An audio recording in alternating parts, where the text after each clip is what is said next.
afternoon, Bloomers and friends. This is Jack McClelland here, your moderator. I was on a couple of weeks ago with Rev Kev, introduced me, and we mentioned then I might be taking part in a few of these BloomTube Wednesday afternoon sessions. So this is the first one I'm doing on my own. I'll own up to a certain bit of nervousness. I'm not as comfortable in front of the camera as our star Rev Kev is. So I got a few notes here, so you may catch me once in a while actually glancing out and picking up on them. Coming to you from, as we always do, the Bloom office, not in Rev Kev's office, but we're in the conference room, which we use for multiple purposes if you attend anything here.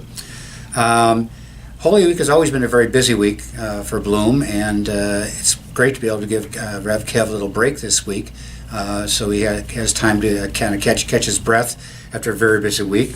Holy Week, however, doesn't end our busyness. Busy is going to keep going for the next week. As a matter of fact, this week, on Saturday, we have 3 different things going. We've got a garage sale organized by Jim Nixon. All the proceeds from the garage sale on Saturday will be going to the Permanence Fund. It's being held at the home of Jack and Megan Cassette, and you can find all more details in Bloom Notes regarding times and their address, etc. Also on Saturday, there'll be a group of us attending the Southern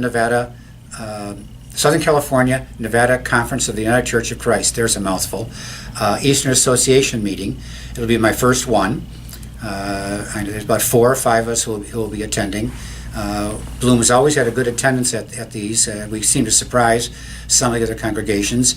It'll be held at Redlands, United Church of Christ, and as I said, my very first one here as your moderator. Also on Saturday, Craig Dunham will be holding a breakfast for potential new members for Bloom who want to covenant with Bloom.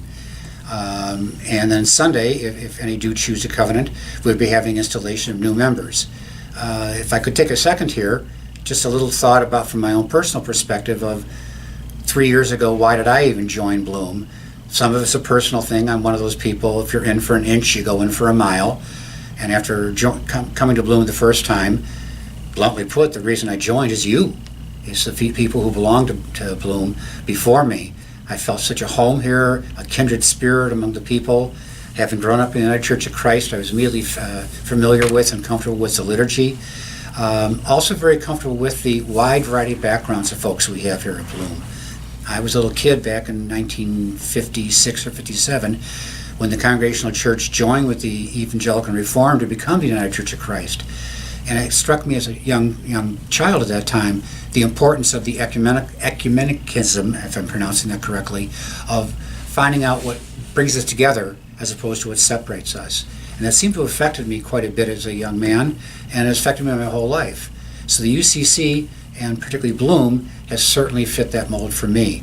And why am I moderator? I'm also one of those people that if I'm going to be there, I've got the energy, I've got the interest, I'm retired, I have the time. I couldn't think of a reason to say no, so I became treasurer a couple of years ago, and then accepted the call to be moderator this year.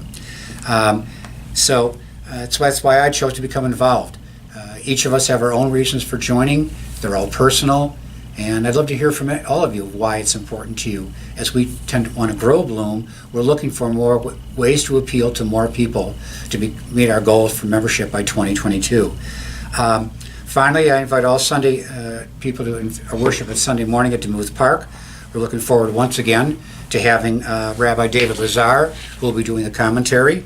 I don't know what his topic will be this week, but he's always provided both colorful and insightful and interesting context to the biblical stories, and I've learned so much in listening to him. Hope to see all of you on Facebook Live if you cannot attend services every Sunday. And that's all I've got right now. Thanks for watching. Have a good week.